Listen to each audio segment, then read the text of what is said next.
राजेंद्र चौधरी राज e learning परिवार के अंतर्गत आप सभी का हार्दिक स्वागत अभिनंदन करता हूं। आपके दिए गए मान सम्मान का आभार प्रकट करता हूं। देखो, हमने जो पिछले अभी अपन जो चीज़ें पढ़ रहे हैं 1 सेकंड, आपको सबसे पहले यदि कोई नए हैं तो आपको ये सिलेबस है जो याद करना है। अब इस सिलेबस के अंतर्गत अपन ने सारी जो योजनाएं देख ली है, नगर पालिका के सामान्य क्रय अनुसंचालन ये वाले नियम देख लिए हैं। अब इसके अलावा यहाँ से अपन ने देखना प्रारंभ कर दिया है।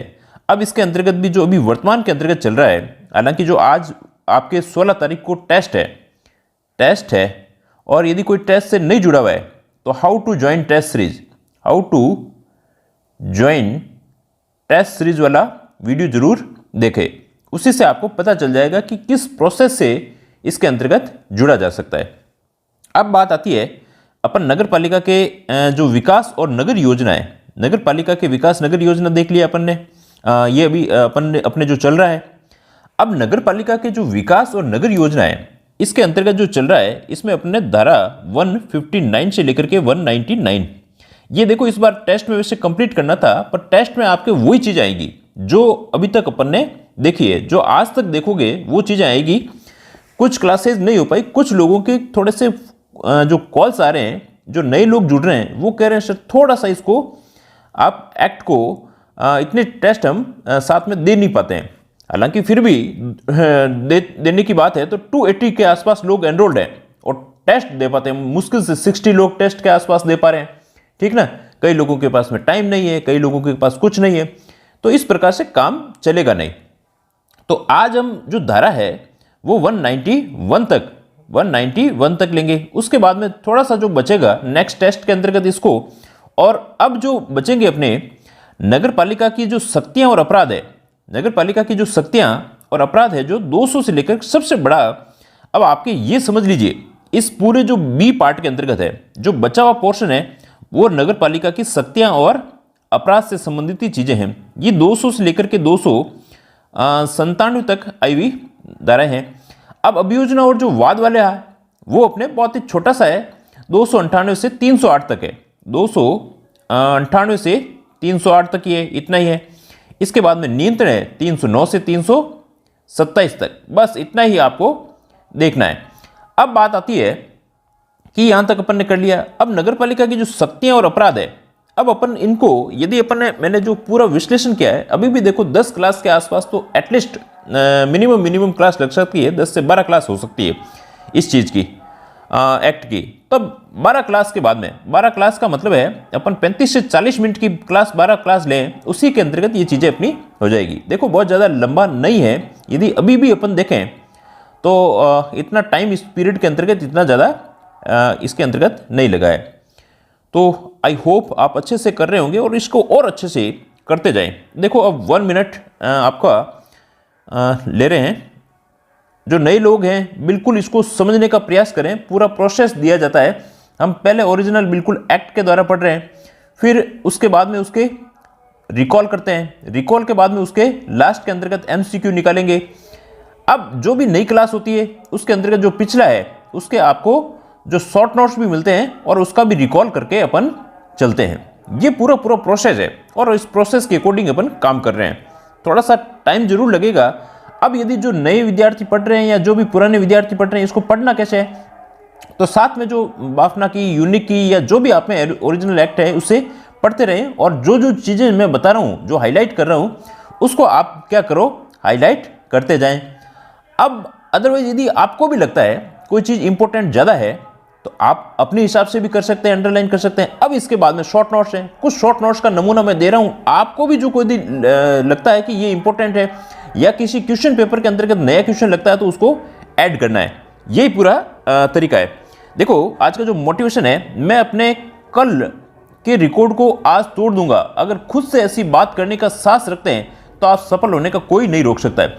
यदि हम अपने आप से इस प्रकार का कहें कि कल से मैं कुछ बेहतर कर सकूं, कल से कुछ मैं अच्छा कर सकूं, यदि इस प्रकार की मंशा से काम करते हैं अपन, तो उसके अंतर्गत सफल होने से कोई नहीं रोक सकता है। ये देखो यहां पर अपन ने जो एक फोटो दिखाया गया है, ये पोल वॉल्ट के जो सर्गेई बुबुक का है, सर्गेई बुबुक का पोल वॉल्ट के खिलाड़ी हैं। इन्होंने 35 टाइम्स 35 टाइम्स पोल वॉल्ट के रिकॉर्ड तोड़े, 35 टाइम्स पोल रिकॉर्ड तोड़े और अपने रिकॉर्ड ही 14 टाइम्स तोड़े। यदि ये इस प्रकार से सोचते कि नहीं मैं इससे बेहतर नहीं कर पाऊंगा तो कभी भी रिकॉर्ड नहीं तोड़ पाते, परंतु इन्होंने अपने अंतर्गत भी क्या है, निरंतर सुधार किया है, निरंतर सुधार किया है और डेली के डेली इसके अंतर्गत सुधार हो रहा है। इसका इवोल्यूशन देखना है, इसका इवोल्यूशन देखना है कि क्या इसका मूल्यांकन करना है। यदि मूल्यांकन करने के लिए क्या है, अपन लोग टेस्ट दे रहे हैं। यदि अपन टेस्ट नहीं दे रहे हैं तो टेस्ट देना बहुत ही ज्यादा जरूरी है। इसका मतलब कि इवोल्यूशन कर रहे हैं या नहीं कर रहे हैं ये अपन को टेस्ट से पता चलता है। अब उसके बाद में पूरी चीजों को थ्योरेटिकली पूरी चीज पढ़ी है, उसके बाद में उसके शॉर्ट नोट्स बनाए हैं। तो अपने आप के अंतर्गत हमको डेली इंप्रूवमेंट देखना है। डेली इंप्रूवमेंट देख पा रहे हैं तभी अपने के अंतर्गत पूरा जो जैसा सोचते हैं वैसा अपन कर पाएंगे। अभी भी यदि आप किसी बिल्कुल ही शॉर्ट मेथड के अंतर्गत पढ़ें कि बिल्कुल ही शॉर्ट पढ़ लें तो अपन को रिजल्ट वही मिलेगा जो अपन को पहले मिलते थे। तो पूरा अच्छे से पढ़ें, उसके फिर शॉर्ट नोट्स खुद के बनाएं और अच्छे से काम करें। चलो पहले अपन थोड़ा सा कल का रिकॉल कर लेते हैं। नेक्स्ट देखिए, जो धारा 173 है, 173 के अंतर्गत क्या चीजें दी है। देखो, परियोजना और स्कीमों को बनाया जाना और उसकी विषय वस्तु। कोई भी नगर पालिका है किसी भी प्रकार की योजना है, परियोजना बनाती है, उसकी स्कीम बनाती है, उसकी कंटेंट कौन कौन से होते हैं, किस पर ये किस प्रकार का काम किया जा सकता है, तो ये चीजें इसके अंतर्गत 173 के अंतर्गत लिखी हुई। तो देखिए, नगर पालिका किसी की भाग में एकीकृत विकास के लिए या स्कीम बना सकेगी, उसके लिए स्कीम बना सकेगी, इस प्रकार का एकीकृत विकास करना है। अब इसके अलावा लोक उपयोगिता सड़कें, मार्ग, खुले स्थान, अस्पताल, बाजार आदि सभी प्रकार के लोक उद्देश्य में भूमि का अर्जन, विक्रय और पट्टे पर दिया जा सकता है। यदि लगता है किसी भूमि का अर्जन करना है और लोक उपयोगिता है, कोई सड़क बनानी है, कोई मार्ग बनाना है, कोई अस्पताल बनाना है, कोई बाजार बनाना है, उसके लिए भूमि का अर्जन कर सकती है, किसी भूमि को बेच सकती है और किसी को पट्टे पर भी दे सकती है। इस प्रकार का काम किया जा सकता है यदि कोई परियोजना के अंतर्गत ऐसी स्कीम है। अवसंरचना, इसका मतलब जो सड़कें हैं, विद्युत है, ये सारी चीजें इसके अंतर्गत की जा सकती है। अवसंरचना एक अपने आप में पूरा मैच्योर्ड शब्द है। अब बात आती है खुले स्थान, मार्ग निर्माण, मार्गों में प्रकाश की व्यवस्था की जा सकती है, ये भी वैसे अवसंरचना का ही भाग है। ऐतिहासिक धार्मिक उद्देश्य भवनों के लिए परिरक्षण का काम है। कमजोर तबके के लिए भी भूमि का आरक्षण। कमजोर तबके का मतलब यह है जो EWS है, SC है, ST है, OBC है, इन वर्गों के लिए भी, कोई बुजुर्ग है, इनके लिए भी राज्य सरकार के नियमों के अनुसार इनके लिए भूमि का आरक्षण किया जा सकता है और पर्यावरण सुधार के लिए भी किया जा सकते हैं। अब स्कीम का जो प्रारूप है, अब स्कीम ये जैसे स्कीम कोई बनाई जाएगी, प्रारूप बनाएगी तो आरक्षित भूमि में विशिष्ट निर्बंधन और शर्तें अधीन रहेगी और नगर पालिका की वहन की गई स्कीम की लागत का आंकलन भी किया जाता है। यह भी इसके अंतर्गत स्कीम के प्रारूप के अंतर्गत ड्राफ्ट बनाया जाता है और ड्राफ्ट के साथ में काम किया जाता है। नीचे दलदली अस्वस्थकार यदि कोई ऐसी भूमि है तो उसको पहले भरना और उसका पुनरुद्धार करना और भूमि का समतल करना। यदि कोई बिल्कुल ही शॉर्ट में पढ़ना चाहता है तो ये स्टार्टिंग की क्लास, अपनी कोई भी क्लास देख सकता है, उसके अंतर्गत जो पिछली क्लास का अपन रिवीजन कर रहे हैं, तो ये इस प्रकार की देखी जा सकती है। देखो नेक्स्ट इसके अंतर्गत देखिए, अब बात आती है जो धारा 174 है वो क्या करिए, परियोजनाओं और स्कीमों की तैयारी। कोई भी जो परियोजना बनाई है, स्कीम बनाई है, उसकी तैयारी के लिए देखो सबसे पहले क्या किया जाता है, 30 दिन के अंतर्गत राजपत्र के अंतर्गत कोई योजना बनानी है, उसकी घोषणा होती है और 30 दिन के अंतर्गत राजपत्र में प्रकाशित होगी। अब राजपत्र में प्रकाशित होगी, 1 वर्ष के भीतर नगर पालिका क्या करेगी, इसकी परियोजना या स्कीम को तैयार कर देगी। अब बन गई है, अब इसको सार्वजनिक रूप से एक बार फिर प्रकाशित करेगी और नोटिस करेगी कि 30 दिन में यदि कोई इसमें समस्या है, आक्षेप है तो सुन लो। अब यदि कोई आक्षेप नहीं आ रहा है और आ भी रहा है तो उसमें परिवर्तन करने के बाद में एक फाइनली राजपत्र के अंतर्गत प्रकाशन किया जाता है। यह इसके अंतर्गत परियोजना की स्कीम की पूरी तैयारी की जाती है। तो 30 दिन के भीतर राजपत्र में प्रकाशन की तारीख के 1 वर्ष के भीतर नगरपालिका परियोजना की स्कीम तैयार करेगी और नोटिस का प्रकाशन 30 दिवस के भीतर आक्षेप मांगेगी और जो उचित समझे उसमें परिवर्तन करने के बाद में नगरपालिका राजपत्र में प्रकाशन करेगी और उसी लागू होने की तारीख भी गजट के अंतर्गत दी जाती है कि इस तिथि को यह परिवर्तन होगा, इस तारीख को यह लागू होगी। नेक्स्ट देखिए, धारा 175 175 क्या कहती है, पुनर्विकास की स्कीम, रीडेवलपमेंट।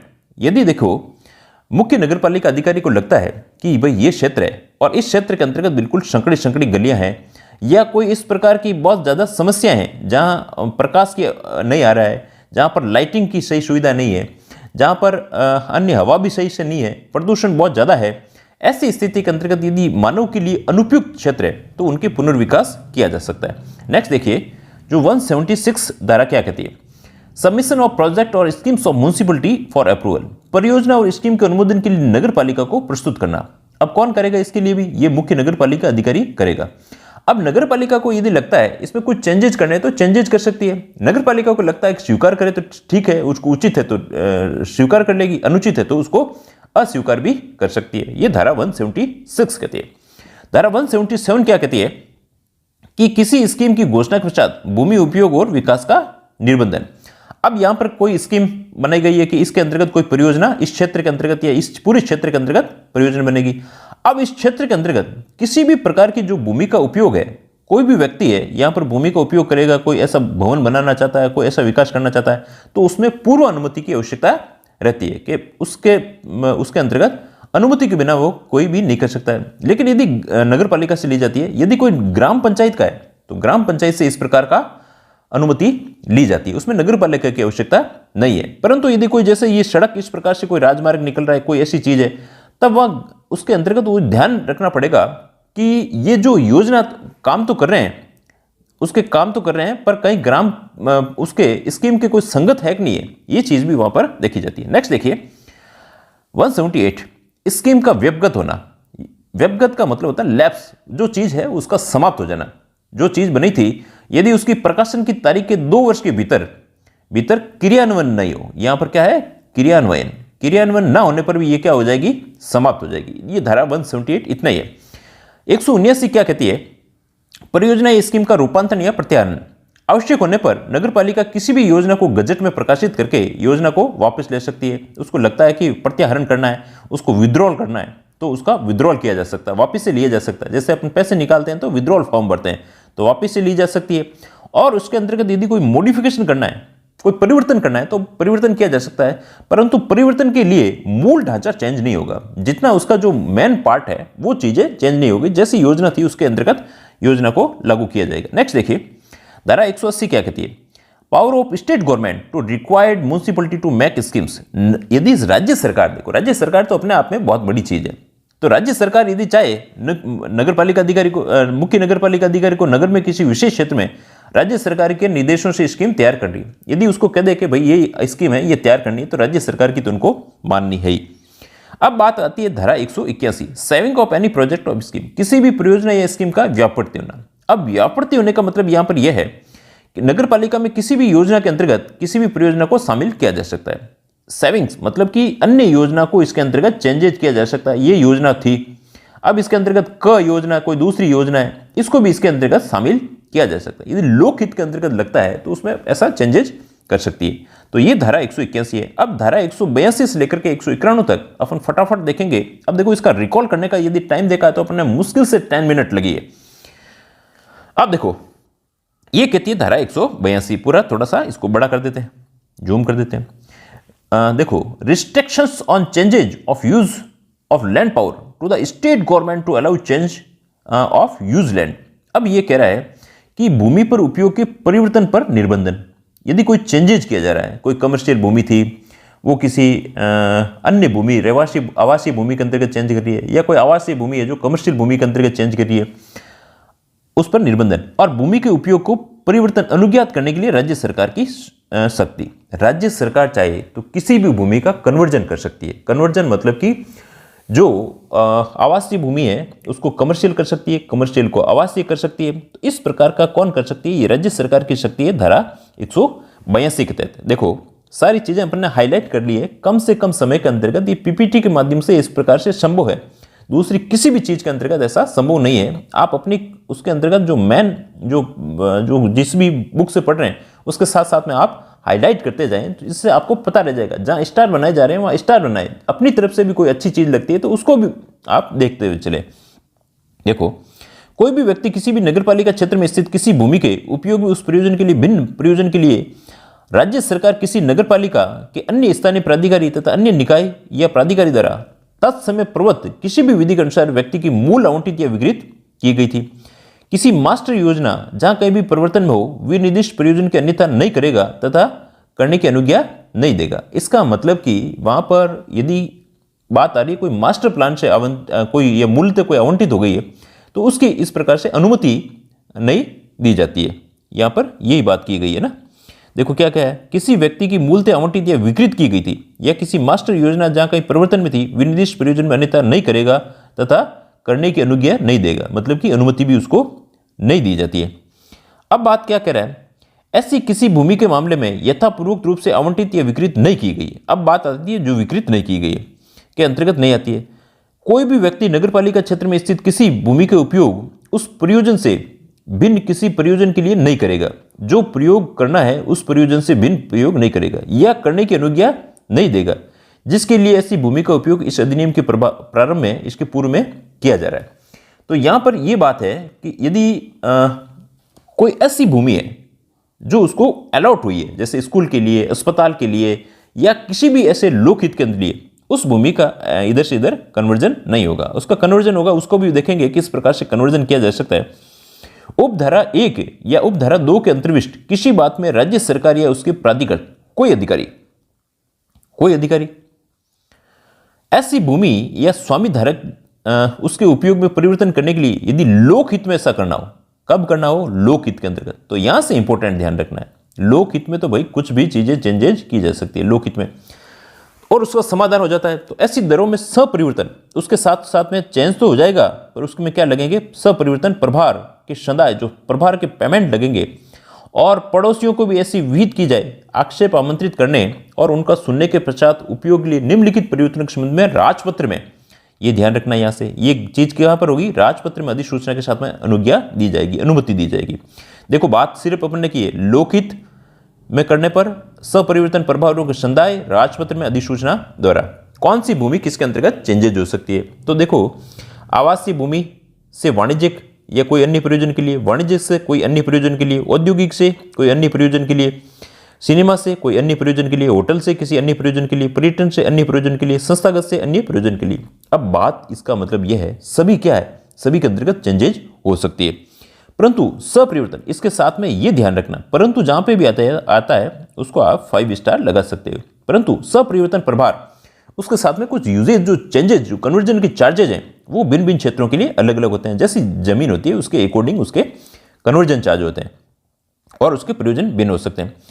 अब बात आती है जहां राज्य सरकार ये उपधारा 3 के अधीन उसके प्राधिकृत किसी अन्य प्राधिकारी का यह समाधान हो जाता है कि ये किसी व्यक्ति ने इस धारा के अधीन अनुज्ञा होती है, अनुमति या नियमन के लिए आवेदन करना चाहिए था, आवेदन नहीं किया है, तो ऐसी अनुज्ञा मंजूर की जा सकती है या भूमि के उपयोग को नियमित किया जा सकता है। यदि उसने अनुज्ञा नहीं भी की है तो भी उसको उस स्थिति के अंतर्गत अनुमति दी जा सकती है। कब बात की जा रही है, राज्य सरकार या उसके अधीन उसके द्वारा कोई प्राधिकृत, अन्य प्राधिकृत द्वारा कोई समाधान हो जाता है, भाई उसकी बात हो गई, इन्होंने कह दिया कि इसका कन्वर्जन जो करना है। अब इस कन्वर्जन के अंतर्गत उन्होंने उसके बाद में उसको अनुमति बाद में भी उसके अंतर्गत मिल सकती है, यदि उसका कोई ऐसी चीजें डिफॉल्ट के अंतर्गत है तो की जा सकती है, या भूमि के उपयोग को नियमित किया जा सकता है। तो ये सम्यक नोटिस देने और पक्षकार सुनने के पश्चात संपरिवर्तन प्रभारों की अवधारणा का अग्रसर होगा। अब इसका मतलब है कि कन्वर्जन उसका किया जाना है और कन्वर्जन, हर भूमि का कन्वर्जन किया जा सकता है, और उससे पहले उसके पड़ोसियों से इनसे भी क्या है नोटिस दे करके उसके जो पक्षकार हैं और उसके सुनने के पश्चात में उसके प्रभार लगा करके उसका चेंजेज किए जाते हैं। ऐसे प्रभार जो विहित किए जाए नगर पालिका के शोध्य होंगे मतलब जो उसके बकाया होंगे। शोध्य का मतलब है जो उसको चुकाने होंगे। उपधारा 6 के अधीन वसूल नहीं होगी। नगर पालिका इस कार्य को शीघ्र करने के लिए कैंप लगा सकेगी और साथ ही किसी अभिकरण की सहायता, किसी एजेंसी की भी सहायता ले सकती है। नेक्स्ट देखिए, अब बात आती है परंतु ऐसे मामलों में जब भूमि का मूल उपयोग किसी लोक प्रयोजन जैसे शिक्षा, चिकित्सा या किसी पूर्त प्रयोजन के लिए, कोई अच्छी चीज के लिए लगाया जा रहा है, पूर्त प्रयोजन के लिए लगाया जा रहा है कोई अच्छी चीज, आवंटन किसी रियायती दर पर किया गया था, जो भूमि थी उसको रियायती दर पर के भाई इतने से कोड़ी के दाम उसको भूमि दी जाती है, तो इस भूमि को परिवर्तन के नियमन तब अनुज्ञात नहीं किया जाता है जब तक कि आवंटन में मूल दर जो अभी उसकी दर है और प्रचलित दर के अंतर संदर्भ नहीं किया जाए। तो मूल दर मूल और प्रचलित जो वर्तमान के अंतर्गत चल रही है और जो उसमें उन्होंने मूल दर के अंतर्गत जो उसमें पेमेंट किया था, उस पेमेंट के अंतर संदत नहीं किया कर दिया जाता है। उसके जो गैप है, उस गैप को भी उसको कवर करना पड़ता है। उस प्राधिकारी की जिसने मूल आवंटन किया था विनिर्दिष्ट सहमति प्राप्त नहीं कर ली, उससे सहमति भी प्राप्त की जाती है। उससे सहमति प्राप्त करके और इस प्रकार से चेंजेज किए जा सकते हैं उसके अंतर्गत। और इसके अलावा भी सपरिवर्तन प्रभार, इसके अलावा कन्वर्जन जो चार्ज है वो भी कहाँ जमा होंगे, नगर पालिका निधि के अंतर्गत जमा होते हैं। ये भी यहाँ से क्वेश्चन बनता है, इसको भी आप 5 स्टार क्वेश्चन बना सकते हैं। नेक्स्ट देखिए, इस धारा के अधीन प्रभार ऐसी भूमि के संबंध में जिसका उपयोग परिवर्तन किया गया था, ऐसे प्रभारों को संदत करने के लिए दायी व्यक्ति, जो उत्तरदायी व्यक्ति है, वो प्रथम प्रभार होगा और भू राजस्व बकाया के रूप में वसूली होगी। यदि वो प्रभार नहीं दे रहा है, ऐसी स्थिति के अंतर्गत क्या है, उसे भू राजस्व अधिनियम 1956 है उसके अकॉर्डिंग इसकी वसूली की जाएगी। ये इसके अंतर्गत मोटी मोटी बातें की गई। तो धारा 182 है जो भूमि के उपयोग में परिवर्तन पर निर्बंधन और भूमि के उपयोग के परिवर्तन को अनुज्ञात करने की जो राज्य सरकार किस प्रकार से अनुमति दे सकती है, कैसे उसके आवंटन। देखो, भूमि तो कोई भी किसी के अंतर्गत चेंजेज की जा सकती है, और यदि कोई लोकहित वाली जमीन है उसको चेंजेज कर रहे हैं तो उसके अंतर्गत जो गैप है वो गैप और उसके प्रभार देने होते हैं। नेक्स्ट देखिए, धारा 183 क्या कहती है, the regular line of public street, सार्वजनिक मार्ग की नियमित लाइन। अब देखो, ये जैसे मार्ग है, ये क्या है, सार्वजनिक मार्ग है। अब इस मार्ग की क्या होती है, नियमित लाइन होती है। इस प्रकार से लाइन होती है। आपने इसके साथ में भी देखा होगा कि इसमें बहुत सारी जगह छुट्टी रहती है। अब ये क्यों छुट्टी रहती है, इनको लगता है कि कभी भी जब इस रोड को एक्सटेंड करना हो, अभी इतना बड़ा किया जाए तो खर्चा ज़्यादा लगता है, अब एक्सटेंड करना हो तो इस लाइन के अकॉर्डिंग उन्हें कभी भी इसको चौड़ा किया जा सकता है। तो ये नियमित लाइन होती है, the regular line of public street. Her public street के साथ में थोड़ी सी एक्स्ट्रा जो मेन रास्तों के अंतर्गत तो देखा ही होगा आपने। प्रत्येक नगरपालिका के भीतर किसी सार्वजनिक मार्ग के किसी भी और दोनों ओर लाइन विहित करेगी। यदि नगरपालिका ऐसे सार्वजनिक मार्ग या किसी भाग को चौड़ा करने के प्रयोजन के लिए ऐसी नई लाइन विहित करना आवश्यक समझे और इनको लगे कि अब और इसको मार्ग को चौड़ा करना है और नई लाइन विहित करनी है, तो अब क्या करना पड़ेगा, उन्हें सीधी सी बात आती है, ऐसा कोई भी काम करेंगे तो उसमें नोटिस दिया जाता है। अब नोटिस दिया और नोटिस के अंतर्गत इनको सुना जाता है। 1 माह का नोटिस दिया, नोटिस सुनने के बाद में सुना, और सुनने के बाद में भी यदि कोई उससे नहीं मानता है, ठीक ना, नहीं मानता है, तब उसके अंतर्गत उसके जुर्माना लगा करके काम किया जाता है, क्योंकि सार्वजनिक काम में काम तो होगा ही होगा। नई लाइन विहित करना आवश्यक है, तो ऐसी विहित करने के लिए किसी लाइन या उसके किसी भाग पर समय समय पर नई लाइन विहित करेगा। नगर पालिका ऐसी लाइन या यथास्थिति नई लाइन विहित करेगा कम से कम 1 मास पूर्व। कब किया जाएगा, 1 मास पूर्व। देखो यहाँ से 5 स्टार, ये आपके शॉर्ट नोट्स है। 5 स्टार का मतलब ही क्या है, शॉर्ट नोट्स है। आप अपने जो ओरिजिनल बुक है इसको भी इससे पढ़ते जाएं, वो आपकी पूरी बुक आप पढ़ लोगे और लास्ट जिस दिन पढ़ोगे वो अपने आप में सेटिस्फैक्टरी रहता है। यदि अपन ने अभी तक देखें तो नियर अबाउट 200 के आसपास अपन ने धाराएं पढ़ ली है, 120-25 धाराएं अपनी जो बची हुई धाराएं, तो बहुत ही कम पोर्शन है। बाकी बी पोर्शन सारी चीजें अपन ने कवर कर ली है। 1 मास पूर्व मार्ग में ये उसके भाग जिस और लाइन या एक और या दोनों और लाइन हो सकती है विहित करने का प्रस्ताव विशेष नोटिस लगाएगी और संरेखन करेगी, उसके रेखांकित करेगी। अब बात आती है इसके अलावा, देखो संरेखन करेगी और प्रभावित भूमियों की स्वामियों को, अधिभोगी को भी उसको नोटिस देगी। अब इसमें कोई ऐसा चीज नहीं है, नोटिस दे दिया, ये ठीक है, ये तो बातें करनी है। नगर पालिका इस समय के भीतर जो विशेष नोटिस या विनिर्देश किया जाए, नगर पालिका के कार्यालय में ऐसे प्रस्ताव के बारे में एक लिखित आक्षेप या सुझाव पर विचार करेगी। इसके साथ में उसके आक्षेप और सुझाव भी उस पर विचार करेगी। अब बात आती है नगर पालिका उक्त लाइन से संबंधित मार्ग के भीतर समाविष्ट क्षेत्र में नक्शा और उससे गिरी भूमियों को विनिर्दिष्ट करते हुए एक विवरण तैयार करेगी जो जन साधारण के निरीक्षण के लिए खुले रहेंगे। अब कैसी भूमियां हैं उसका पूरा निरीक्षण किया जाएगा। जो सार्वजनिक भूमि के अंतर्गत, जैसे ये नियमित लाइन की बात यहाँ पर अपने चल रही है, अब इसके अंतर्गत ये पूरा नक्शा भी करेगी जिससे जन साधारण भी उसके लिए निरीक्षण कर सकेंगे, खुले रहेंगे। भाई उसको पता रहेगा, जन साधारण को भी पता रहेगा कितनी उन्होंने भूमि छोड़ी है कि नहीं छोड़ी है, किसका अतिक्रमण है, ये चीजें भी पता रह सकती है। अब बात आती है कि विहित लाइन सार्वजनिक मार्ग के नियमित लाइन कहलाएगी। इसको क्या कहते हैं, जो सार्वजनिक मार्ग के साथ में जो लाइन है उसी को क्या कहते हैं, नियमित लाइन कहते हैं। अब इसके अंतर्गत नियमित लाइन के अलग अलग कई प्रकार के नाम आ सकते हैं, तो यहां पर नियमित लाइन नाम भी याद रखना है। कोई भी व्यक्ति सार्वजनिक मार्ग को नियमित लाइन के भीतर किसी भवन के किसी भाग के निर्माण या पुनर्निर्माण नहीं करेगा। अब इस नियमित लाइन के इधर कोई भी किसी प्रकार का कंस्ट्रक्शन का काम दूसरा नहीं करेगा, करेगा तो भी वो अतिक्रमण के अंतर्गत आएगा। अब बात आती है, यदि ऐसा करता है, अपराध करता है, दोष सिद्ध है, तो उसे 2000 से लेकर के 5000 तक का जुर्माना उसके अंतर्गत लगेगा। ये बात यहां पर की गई है। अब बात आती है निर्देश दे सकेगी, ऐसा निर्माण या पुनर्निर्माण रोक देगा लिखित नोटिस देकर के। अभी वापस से इसको रिकॉल करोगे तब आपको पूरी चीजें याद हो जाएगी इसके अंदर। लिखित नोटिस देकर के इसमें निर्मित पुनर्निर्मित भवन या उसके किसी भाग को तोड़े जाने की अपेक्षा करेगा। यह बात यहां पर बताई गई है। अब देखो क्या क्या चीजें। अब भी बात, यदि व्यतीत व्यक्ति है तो वो बेचारा कहां कहेगा, तो वो भी कलेक्टर के पास में जा सकता है। और कलेक्टर के पास में भी कितने दिन के अंतर्गत, 30 दिन के अंतर्गत शिकायत की जा सकती है, या फिर 5 स्टार बनता है।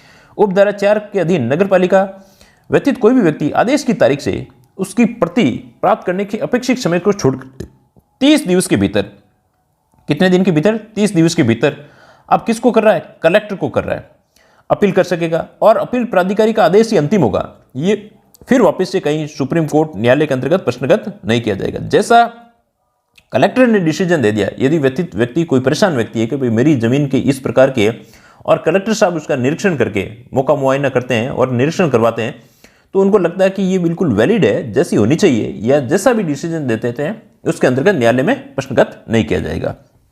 अब बात आती है नेक्स्ट, धारा 184 क्या कहती है, भूमिगत उपयोगिताओं के लिए मार्ग का अधिकार। भूमिगत उपयोगिता जो भूमि के अंतर्गत उपयोगिताओं के लिए मार्ग का अधिकार किस किस प्रकार से, देखो भारतीय तार अधिनियम 1885 और विद्युत अधिनियम 2003 के अकॉर्डिंग राज्य सरकार क्या करेगी, अधिसूचित करेगी, ऐसी चीजों को अधिसूचित करेगी और राज्य सरकार नियमों को निम्नलिखित उपबंध कर सकेगी। कैसे उपबंध कर सकेगी, देखो ये बात कह रहा है कि जो भूमि के जो अंडरग्राउंड है, केबलें निकाली जाती है, कोई गैस पाइपलाइन निकाली जाती है, कोई जल निकासी की जाती है, कोई मल निकासी की जाती है, इस प्रकार की जो सारी निकासियां हैं, सारी निकासियां की जाती है, उनके बारे में इसके अंतर्गत लिखा हुआ है। तो इसके अंतर्गत भी क्या है, पहले परमिशन ली जाती है और परमिशन के बाद में ये सारा काम किया जाता है। देखो इसके अंतर्गत क्या चीजें लिखी, देखो राज्य सरकार या उसके किसी कानूनी निकाय या ऊपर उल्लेखित किन्हीं भी अधिनियमों या अन्य विधियों के अधीन अनुज्ञप्तिधारी द्वारा उल्लेख कराई गई विभिन्न लोक उपयोगिताओं जैसे विद्युत प्रदाय, टेलीफोन, अन्य दूरसंचार प्रदाय, गैस पाइप, जल प्रदाय, जल निकासी, मल निकासी, भूमिगत रेलवे,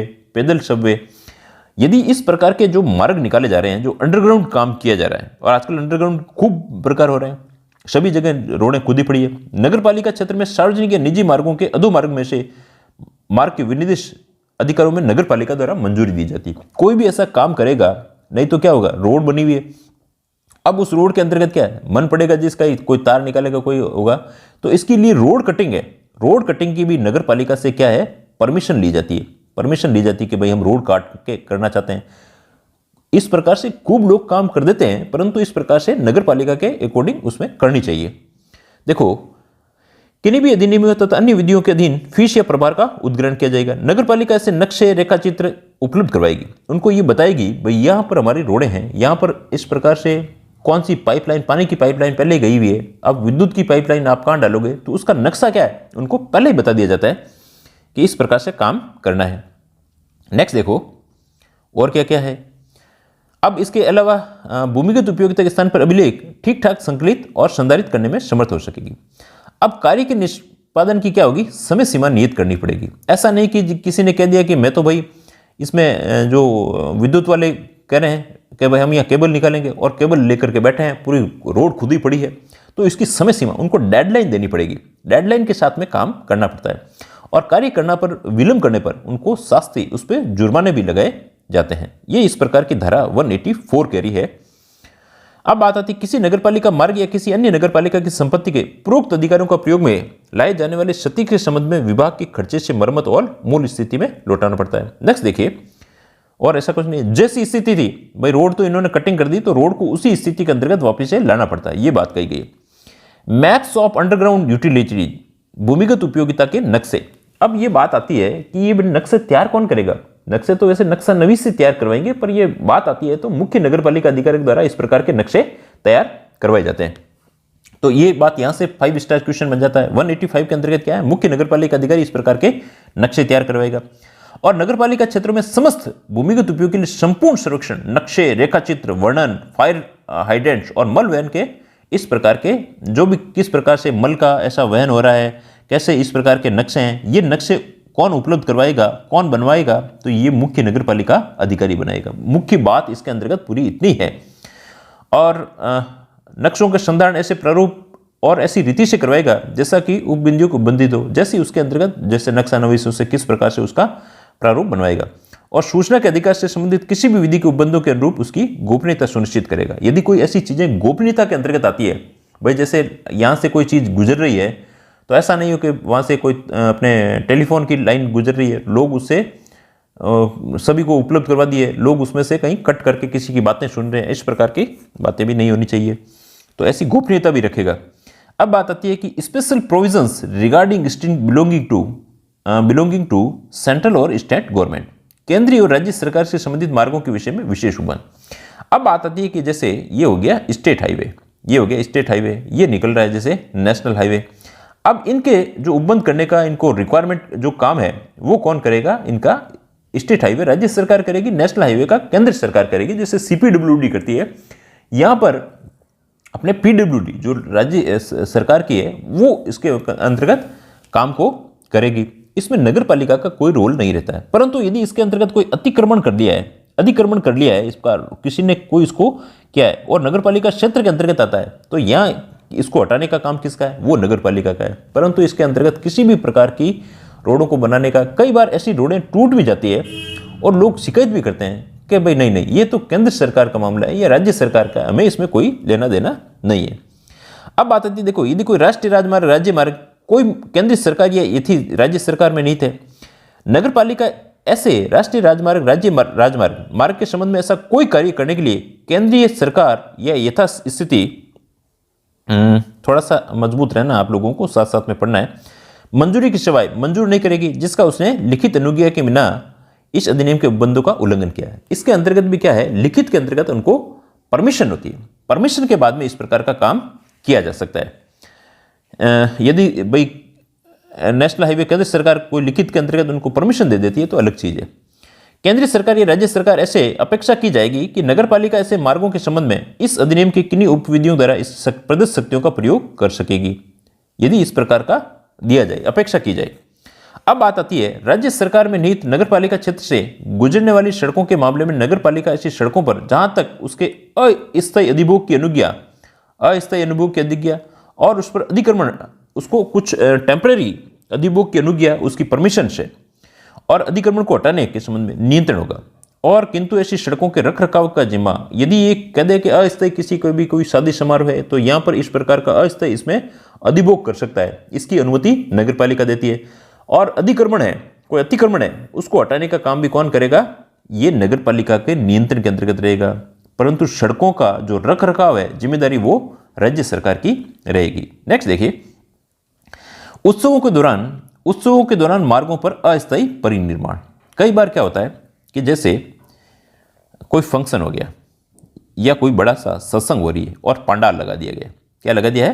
पंडाल लगा दिया। अब पंडाल लगा दिया तो लोगों के लिए क्या होगा? भाई बड़ी सत्संग है, मेन रोड पे भी कई बार चौड़ी सड़कें होती है, वहां कोई बूथ लगा दिया, पंडाल लगा दिया। अब यहां पर क्या होगा कि नगर पालिका वाले इसके अंतर्गत इनको अनुमति दे सकते हैं। और इसके अलावा अब ये मार्ग जो है इसको डाइवर्ट कैसे किया जाए? डाइवर्ट कैसा किया जाए? तो वहां लगाने से पहले जो यातायात का वहां जो पुलिस के अंतर्गत प्रभारी है उससे भी अनुमति ली जाती है, उसके अनुमति के साथ में उसमें काम किया जाता है, उसके परामर्श के बिना काम मंजूरी नहीं दी जाती है क्योंकि पब्लिक को भी परेशानी नहीं होनी चाहिए। देखो, मुख्य नगर पालिका अधिकारी त्योहार तथा उत्सवों के अवसर पर ऐसी फीस संदाय करेगा। ऐसा नहीं है कि उसमें काम में फीस नहीं लेगा, उसके अंतर्गत भी कुछ चार्जेज वसूलेगा। ऐसी शर्तों पर नगर पालिका द्वारा उपविधियों द्वारा अवधारित की जाए। ऐसी कालावधि में अनुमति पत्र उल्लेखित किया जाए। किसी भी सार्वजनिक स्थान पर कोई बूथ है, पंडाल है या कोई अन्य संरचना निर्माण कैसा हो रहा है? अस्थायी निर्माण हो रहा है, तो उसकी लिखित के अंतर्गत परमिशन दी जाती है। उस परमिशन के अकॉर्डिंग वो काम करते हैं।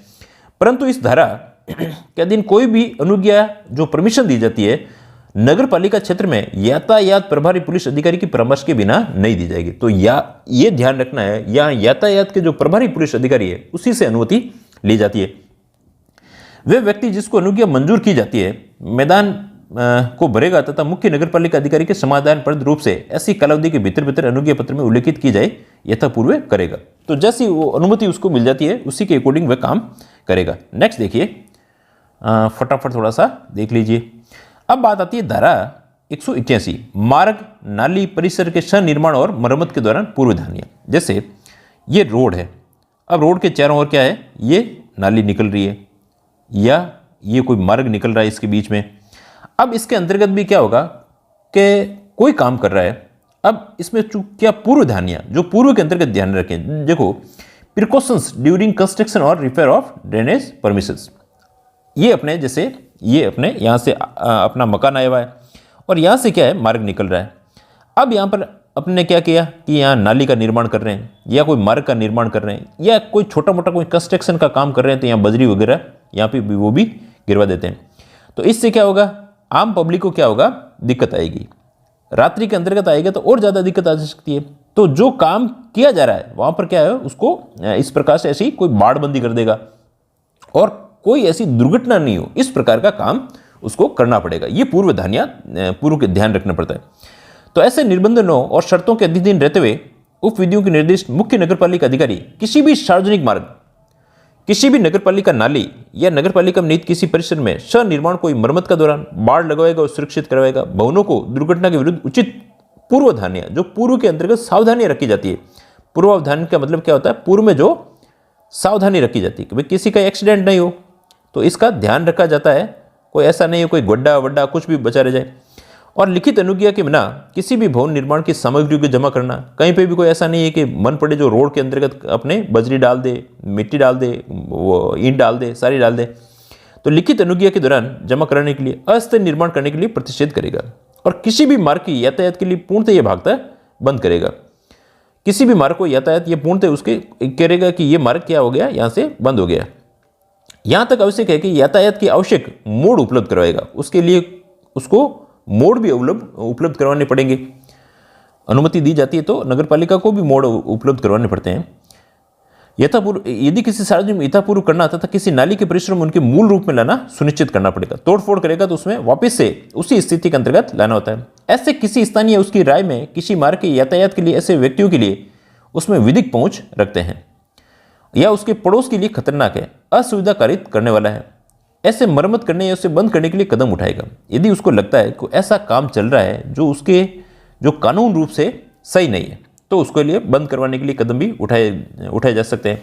ऐसे मरम्मत कार्य का खर्चा ऐसे स्थान परिसर में स्वयं अधिभोगी, भाई इसने ऐसा काम तो कर लिया, इसका खर्चा कौन देगा, ये खुद ही देगा। नेक्स्ट देखिए, हाँ देखो, बिना अनुज्ञा किसी मार्ग में ना तो कास्ट जमा किया जाएगा और ना गड्ढे खोदे जाएंगे। ये मार्ग है, बिना अनुमति के ना तो कोई ऐसा नहीं है कि लकड़ियां जमा कर दी, कास्ट जमा कर दी, और ना ही गड्ढे खोदे जाएंगे। गड्ढे खोदे भी जाएंगे, अनुमति से भी खोदे जाएंगे, तो उसकी भी बाड़ लगानी आवश्यक होती है। Material not to be deposited और nor hole be made in a street without permission, बिना परमिशन के इस प्रकार का कोई भी मटेरियल उसके अंतर्गत डिपोजिट नहीं किया जा सकता। यही बात यहां पर कह रहा है। नगरपालिका की लिखित अनुज्ञा के बिना, देखो सब जगह लिखित अनुज्ञा की बात, मौखिक बात नहीं कह रहा है, ये ध्यान रखना है। या ऐसी शर्तों के अनुसार जो उसमें विहित हो की जाए, अन्यथा कोई भी व्यक्ति किसी भी मार्ग में गड्ढा नहीं खोदेगा और कास्ट पत्थर ईंट आदि जैसे भवनों के लिए प्रयुक्त करेगा, ऐसा प्रयुक्त किया गया है और प्रयुक्त किए जाने के लिए आसियत है, ऐसा मंजूरी दी गई, पर निर्मित या जमा नहीं करेगा। और अनुज्ञा नगरपालिका के विवेक पर समाप्ति होगी। यदि उसको नगरपालिका अधिकारी को लगता है कि इतनी अनुमति है, तो उसके विवेक के अनुसार उसकी समाप्ति की जा सकती है और उसे मंजूर भी किया जा सकता है। वह अपने स्वयं से खर्चे पर ऐसी सामग्री ऐसे गड्ढे पर पर्याप्त रूप से बाड़ लगवाएगा, घेराबंदी करवाएगा, और जो उस समय तक बनी रहेगी जब तक सामग्री हटा नहीं जाए और गड्ढा भर नहीं जाए। नगरपालिका समाधानप्रद रूप से अन्यथा सुरक्षित न कर दिया जाए, ऐसे में पर्याप्त रोशनी की व्यवस्था करवाएगा। भाई ऐसा नहीं हो, किसी का भी एक्सीडेंट नहीं हो, तो इस प्रकार की व्यवस्था भी की जाती है। कई बार नगरपालिका के अंतर्गत या कहीं पे भी गांव के अंतर्गत गड्ढे हैं, तो लोग कुछ ऐसी झंडियां वगैरह लगा देते हैं जिससे उससे वो लोग बच जाए। पानी के अवसर पर इस प्रकार के विशेष किए जाते हैं कि यहाँ पर गड्ढा है। आम जनता भी काम इस प्रकार का करती है। देखो, जो कोई उपधारा के उपबंधों में किसी भी उपबंध के अधीन यदि इसके बात का अंतर्गत उल्लंघन कर रहा है, जैसे कोई कास्ट वास्ट जमा कर रहा है या कोई ईंट भट्टा कर रहा है, इस प्रकार के जमा कर रहा है, तो उसमें 1000 रुपये से लेकर के 2000 रुपये तक का जुर्माना लग सकता है। और भी यदि इसके अंतर्गत रहता है, जिस दिन दोष सिद्ध होता है, उसमें 50 रुपये से लेकर के 100 रुपये तक का प्रतिदिन का जुर्माना भी लग सकता है। देखो, प्रथम दोस्त की तारीख 1000 से ये 2000 तक का हो गया, और प्रथम दोस्त की तारीख से प्रत्येक दिवस पर अतिरिक्त जुर्माना 50 रुपये से लेकर के 100 रुपये से दंडित किया जा सकता है। नेक्स्ट देखो, फुटपाथों पर अनिवार्य उपबंध। फुटपाथों पर अनिवार्य उपबंध नगर पालिका युक्तियुक्त समय में, ये यहाँ से क्वेश्चन देखो इसमें बनना है, वो 5 स्टार वहाँ देख लेना। नगर पालिका युक्तियुक्त समय के भीतर संसाधनों की उपलब्धता अधिदिन रहते हुए सुनिश्चित करेगी कि ऐसी चौड़ाई के जो विहित की जाए सभी सार्वजनिक मार्गों पर सार्वजनिक मार्गों में लगे फुटपाथ बना दिया जाए। अब देखो, ये मार्ग है, इसके साथ साथ में क्या होता है, ये फुटपाथ बने हुए होते हैं। क्या होते हैं? फुटपाथ बने हुए होते हैं। और ये फुटपाथ कम से कम कितना होना चाहिए? 1.5 मीटर का तो होना ही चाहिए, जिससे आम आदमी यहाँ पर चल सके, इसीलिए ये फुटपाथ बनाए जाते हैं। बस इसके अंतर्गत इतनी बात कही गई है। नेक्स्ट देखिए, तो अभी सुन लीजिए इसके अंतर्गत, विद्यमान स्थिति होने के लिए भवन अनुज्ञा और संकल्प समिति, ये ध्यान रखना है यहाँ पर, ये समिति है। ये जब समितियां पड़ी थी धारा 55 के अकॉर्डिंग, वहां पर थी भवन अनुज्ञा और संकल्प समिति, तो वहां पर फुटपाथों की भिन्न भिन्न न्यूनतम चौड़ाइयां विनिर्दिष्ट करेगी, और प्रत्येक तरफ चौड़ाई के लिए 1.5 मीटर से कम 1.5 मीटर से कम नहीं हो। परंतु सार्वजनिक मार्ग के प्रत्येक प्रवर्ग में संस्पर्शी फुटपाथ के लिए एक से अधिक न्यूनतम चौड़ाइयां विनिर्दिष्ट की जाएगी, ताकि भिन्न भिन्न संस्पर्शी भूमियों के उपयोग के लिए भिन्न भिन्न आवश्यकताओं के लिए उपबंध, अलग अलग भूमि के लिए अलग अलग फुटपाथ है, पर कम से कम ये 1.5 मीटर का होना चाहिए। परंतु ये और भी किसी सार्वजनिक मार्ग में कोई भी नियमित लाइन विहित या पुनरीक्षित करते समय ये नियत किया जाएगा कि फुटपाथों की न्यूनतम चौड़ाई कितनी अनुपालन की जाए। ये कोई विशेष बात ऐसी नहीं है। और न्यूनतम भवन चौड़ाई ये भवन अनुज्ञा और संक्रम समिति द्वारा पुनरीक्षित की जाती है। तो यहाँ से भी ध्यान रख लीजिए, बहुत सारी समितियाँ आ सकती है, इसमें ये भी दी जा सकती है, ये इसको अनुमति देने का काम करती है। नेक्स्ट, आज की जो लास्ट धारा है, धारा 191, मार्गों पर कोने पर भवन। जो मार्गों के कोने पर, ये मार्ग है, ये मार्ग है, ये मार्ग है, यहाँ पर जो कोने पर मार्ग बन रहे हैं, ये कोने पर मार्ग बन रहे हैं, ये इसके अंतर्गत कोने पर बना, ये कोने पर मार्ग बने हैं। किसी ऐसी भवन तथा किसी समय तक अवधारित गोलाकार या घुमावदार होने की अपेक्षा कर सकेगी। ऐसी ऊंचाई, एक तो बात आ रही है ऊंचाई की, तो इसकी हाइट का भी ध्यान रखा जाएगा, और ऐसी सीमा तक ही होगी कि भाई ये इतनी हाइट के अंतर्गत रखी जा सकती है। इसके अलावा गोलाकार और घुमावदार, यहाँ पर जो भवन होंगे वो कैसे होंगे? गोलाकार और घुमावदार बनेंगे, जिससे रोड में थोड़ी सी चलने के अंतर्गत भी सुविधा रहती है। किसी भाग के जिस पे लोक सुविधा सुख सुविधा के लिए आवश्यक समय अर्जित कर सकेगी। अब यदि इसने अर्जित कर लिए, यदि किसी की भूमि इन्होंने एक्वायर्ड की है, अर्जित की है, तो उसके लिए उनको नगर पालिका को प्रतिकर देना पड़ेगा, उसका कुछ अपना हिस्सा देना पड़ेगा, तभी तो उसकी भूमि दी जाएगी। ऐसा नहीं करेगा, ऐसा ही किया जाएगा ना, लेकिन नहीं किया करेगा। ऐसे प्रतिकर की अवधारणा मार्गों को सुधार से युक्त भवन को प्रदूत होने से फायदे के लिए कटौती की जाएगी। तो ये यहाँ पर कुल मिलाकर के बात कही गई है। तो यहाँ से उसका कुछ भाग लिया जा सकता है और उसके लिए कुछ उसको प्रतिकर दिया जा सकता है। तो ये पूरी बातें हुई। अब देखो इसका हल्का सा रिकॉल देख लेते हैं। रिकॉल के अंतर्गत देखोगे तो फटाफट अभी इसके अंतर्गत 1 सेकेंड, रिकॉल कहाँ चला गया? चलो आज रिकॉल वाली चीज़ें इसके अंतर्गत अपन नोट नहीं की। चलो इसको एक बार यहीं से देख लीजिए क्या क्या चीज़ें इसके अंतर्गत कही गई है, ठीक ना। उसको आप देखोगे तो यहीं से इसके अंतर्गत पता चल जाएगा कि बात क्या कहना चाह रहे हैं। देखो धारा 182, मैं यहीं से सीधी आप सुन लीजिए, उसी के अंतर्गत है भूमि के उपयोग में परिवर्तन के निबंधन, भूमि के उपयोग के परिवर्तन अनुज्ञात करने के लिए राज्य सरकार की शक्ति। धारा 182 क्या कहती है? तो जो भूमि के उपयोग के अंतर्गत जो परिवर्तन या निर्बंधन भूमि के उपयोग में जो करने की जो राज्य सरकार की शक्ति है, वो लोकहित के अंतर्गत इस प्रकार के काम कर सकती है। किसी भी स्कूल की भूमि, अस्पताल की भूमि, इन पे वैसे इधर से उधर कन्वर्जन नहीं होते हैं, आवंटन नहीं होते हैं, परंतु यदि जो वर्तमान में प्रचलित दर है और जो उस समय जो मूल दर थी उसके यदि अंतर है उसको दे दिया जाए और कुछ प्रभार दे दिए जाए तो उनको अनुमति दी जा सकती है। यही बात यहाँ पर इसके अंतर्गत कही गई है। नेक्स्ट देखिए, धारा राजपत्र में प्रकाशित होना जरूरी है। धारा 183 क्या कहती है देख लो। तो ये कहती है सार्वजनिक मार्ग को नियमित लाइन, ये कहती है सार्वजनिक मार्ग की जो नियमित लाइन है उसके अंतर्गत क्या है, ये नियमित लाइन है, ऐसी कोई लाइन करनी है तो उसके अंतर्गत 1 माह के अंतर्गत उसके पूर्व उसको नोटिस दिया जाता है, नोटिस भी दे दिया। अब यदि नोटिस का कोई उल्लंघन कर रहा है तो उसके अंतर्गत 2000 से लेकर के 5000 तक का जुर्माना लग सकता है। और यदि इसके अंतर्गत कोई व्यथित व्यक्ति है, वो कोई प्रभावित हो रहा है, तो वो भी 30 दिवस के भीतर किसके पास शिकायत कर सकता है? जिला कलेक्टर के पास में शिकायत की जा सकती है। तो ये इसके अंतर्गत बात है। नेक्स्ट देखिए, ये 2000 वाली बातें यहाँ आ गई, ठीक है। नेक्स्ट यहाँ पर देखो जिला कलेक्टर वाली बात आ गई। ये 5 स्टार ये चीज़ें अपन देख रहे हैं। अब बात आती है धारा 184 के अंतर्गत क्या है, भूमि उपयोगिता के लिए मार्ग का अधिकार। वापिस देखो रिकॉल कर रहे हैं अपन। तो इसके लिए क्या होगा कि अपने अधिसूचित की जाएगी, और जो लोक उपयोगिता की भूमि है, जो अंडरग्राउंड कोई भी लोक उपयोगिता के लिए की जा रही है भूमि है, उसके लिए क्या होगी, इसके लिए अनुमति अपने मार्ग का इनका अधिकार होगा।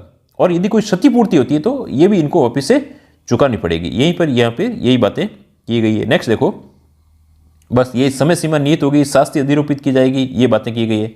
भूमिगत उपयोगिता के लिए नक्शे कौन बनाएगा, मुख्य नगरपालिका अधिकारी के द्वारा बनाए जाते हैं। मुख्य नगरपालिका के अधिकारी के द्वारा इस प्रकार के नक्शे बनाए जाते हैं कि जिससे वो काम आसानी से कर सके। 186 क्या कहती है, केंद्रीय राज्य सरकार के संबंधित मार्गों के विषय में विशेष उपबंध कर सकती है। तो इनके अंतर्गत इसका मतलब ये मार्ग के अंतर्गत है, किसी भी प्रकार की इनके अंतर्गत वैसे तो कोई भी छेड़छाड़ वगैरह कुछ भी नहीं करेगी। इनके अंतर्गत काम जो भी टूट फूट है, रख रखाव है, वो केंद्रीय या राज्य सरकार का रहेगा। परंतु इसके अंतर्गत यदि कोई अतिक्रमण की स्थिति है तब इस स्थिति के अंतर्गत नगरपालिका ध्यान रखेगी। नेक्स्ट देखो, तो प्रदत्त शक्तियों का प्रयोग करेगी, इनके रख रखाव करेगी। उत्सवों के दौरान मार्गों पर अस्थायी कोई निर्माण किया जाता है, कोई बूथ है, पांडाल है, कोई सत्संग के लिए बनाए गए हैं, ऐसी स्थिति के अंतर्गत क्या है, उसमें यातायात जो पुलिस अधिकारी है उसमें लिखित जो मंजूरी होगी होती, उसके साथ में यातायात पुलिस अधिकारी से परामर्श लिया जाएगा, ये ध्यान रखना है। नेक्स्ट देखिए 188 क्या कहती है कि जो मार्ग, नाली और सनिर्माण के अंतर्गत क्या सावधानियां रखनी चाहिए, उसकी बाड़ लगानी चाहिए, उसके आसपास कुछ ऐसा करना चाहिए जिससे लोगों को किसी भी प्रकार की हानि नहीं हो, और यातायात को किस प्रकार से मोड़ा जाए ये भी ध्यान रखा जाएगा। ये नगरपालिका जो अधिकारी है वो भी ध्यान रखेगा कि मार्ग अनुमति दे रहा है तो भी किस प्रकार से इसका लोगों को दिक्कत नहीं आनी चाहिए। नेक्स्ट देखिए 189 कहती है बिना अनुज्ञा किसी मार्ग में ना तो कास्ट जमा किया जाएगा ना कोई गड्ढा अपने खोदा जाएगा। यदि किया भी जाता है तो उसके लिए भी अनुमति भी है तो भी क्या होगा, उसके अंतर्गत बाड़बंदी वगैरह करनी अनिवार्य होगी।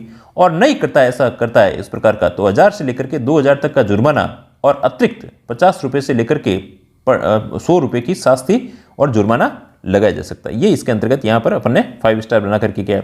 नेक्स्ट धारा 190 क्या कहती है, फुटपाथ पर अनिवार्य उपबंध। अब बात आती है कि फुटपाथ पर जो अनिवार्य उपबंध है इसका मतलब कि यहाँ पर 1.5 मीटर इधर 1.5 मीटर इधर ये जगह रखनी है, ये अनिवार्य अनुबंध है। और इसको काम करने वाली कौन है, रखने वाली भवन और जो अनुज्ञा संक्रम समिति है, कार्य समिति है, इसके द्वारा किए जाते हैं। नेक्स्ट देखिए कौन करेगा, तो भवन अनुज्ञा संक्रम समिति। मार्गों के कोने पर भवन है तो वो किस प्रकार के बनाए जाते हैं, गोलाकार बनाए जाते हैं। तो ये मुख्य चीजें, फटाफट इसके कुछ MCQ देख लीजिए। राजस्थान नगरपालिका अधिनियम 2009 की धारा 191 के अंतर्गत मार्गों में कोने पर भवन किस प्रकार के होते हैं, आयताकार नहीं, वर्गाकार नहीं, गोलाकार, बिल्कुल गोलाकार होते हैं। तो C इसके अंतर्गत आ जाएगा, चतुर्भुजाकार भी नहीं आएगा। नेक्स्ट देखिए राजस्थान नगरपालिका अधिनियम 2009 की धारा 187 के दौरान उत्सव के दौरान मार्गों में अस्थायी निर्माण के लिए किससे परामर्श ली जाएगी, तहसीलदार से नहीं, जिला कलेक्टर से नहीं, उपखंड अधिकारी से नहीं, यातायात पर पुलिस अधिकारी से, जिससे वो मार्ग को कैसे डाइवर्ट करना है वो ये बता देगा कि उसकी सलाह लेना बहुत ही ज़्यादा जरूरी है। नेक्स्ट देखिए राजस्थान नगरपालिका अधिनियम 2009 की धारा 183 के अंतर्गत सार्वजनिक मार्ग को नियमित लाइन के अंतर्गत नई लाइन के लिए कम से कम कितने दिन का नोटिस दिया जाता है। अब बात आती है सार्वजनिक मार्ग के लिए ये कोई नियमित लाइन है, यहाँ पर इस प्रकार से और लाइन बनाई जा रही है तो कितने दिन पूर्व, यदि किसी ने निर्माण कर रखा है तो कितने दिन पूर्व नोटिस दिया जाता है। 15 दिन का मतलब नहीं है, यहाँ कितने दिन दिया जाता है, 30 दिन का। तो इसमें ऑप्शन आ जाएगा बी ऑप्शन। नेक्स्ट देखिए राजस्थान नगरपालिका अधिनियम 2009 की धारा 183 के अंतर्गत व्यथित व्यक्ति अपनी अपील कहाँ करेगा, तो कितने दिनों के भीतर करनी होगी। तो अपील करेगा मुख्य नगरपालिका अधिकारी के नहीं, उपखंड अधिकारी नहीं, ये नहीं, तो कहाँ करेगा, जिला कलेक्टर के पास। और कितने दिनों के अंतर्गत, 30 दिवस के भीतर करेगा। तो आई होप आपको क्लास बहुत ही अच्छी लगी होगी। मुझे ऐसी उम्मीद है आज का जो टेस्ट है वो टेस्ट देने के लिए आप लोग सभी शाम के समय आ जाएंगे, और जो टेस्ट है उसका शेड्यूल है वो अपने पिन किया हुआ है अपने टेलीग्राम चैनल पर। टेलीग्राम चैनल है उसका लिंक भी अपन वैसे देते हैं, वैसे राज ई लर्निंग करोगे तो उसके अंतर्गत आपको सर्चिंग के अंतर्गत हो जाएगा। टेस्ट देना जरूरी है। 280 के अंतर्गत आज लोग कितने लोग उपस्थित हो पाते हैं वो भी अपन देखते हैं। आपकी तैयारी अच्छी नहीं है फिर भी आप टेस्ट दीजिए, उससे बहुत सारी चीज़ें आपको सीखने के विदिन 30 मिनट नहीं लगते हैं टेस्ट देने के अंतर्गत, उससे आपको इंप्रूवमेंट होगा। Thanks a lot.